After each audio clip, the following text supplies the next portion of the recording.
Remue ménage. Remue ménage.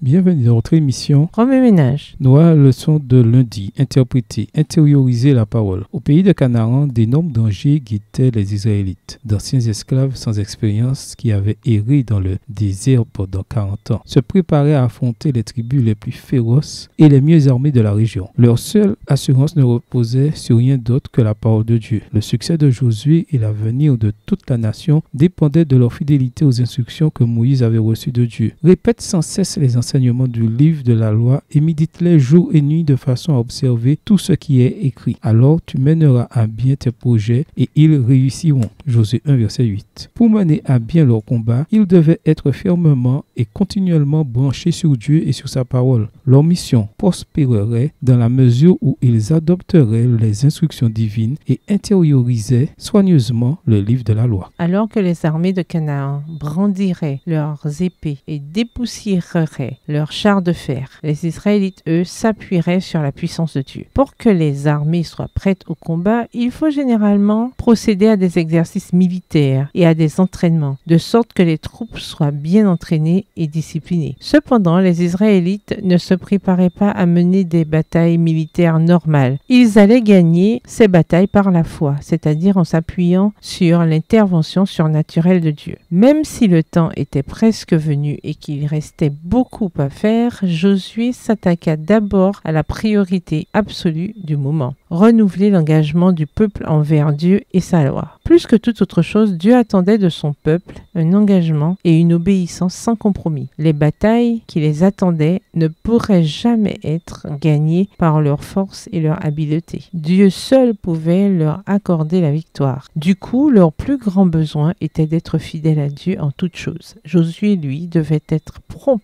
à entendre la voix de Dieu, à lui obéir et à entraîner le peuple dans son sillage. Aimer Dieu et lui faire confiance entraîne toujours la soumission à ses exigences. Une foi vivante et vibrante s'établit sur la volonté de s'appuyer sur la parole de Dieu, de mettre ses promesses à l'épreuve et de se confier en la sagesse divine. Les Écritures, infusées dans chaque aspect de notre vie, feront la différence entre la victoire et la défaite. Vivre conformément à la parole nous donne un avantage sur les géants de notre vie et nous permet de voir la puissance de Dieu travailler en nous et à travers nous. Aujourd'hui, Dieu veut nous donner des victoires inimaginables, mais pour cela, il nous faut prendre le temps de lire sa parole avec un cœur ouvert, de réfléchir attentivement à son sens et de nous appliquer à obéir à ses instructions. Remue ménage, après avoir regardé votre texte écrit et annoté, quels éclairages particuliers vos notes semblent-elles indiquer dans l'ensemble? Quelles questions émergent après l'étude de ce passage? Quelle partie trouvez-vous difficile? Quels autres principes et conclusions découvrez-vous? L'obéissance au commandement de Dieu est-elle moins ou plus importante aujourd'hui qu'au temps de Josué? Pourquoi? Au revoir. Et à demain si Dieu veut. Remue ménage. Remue ménage.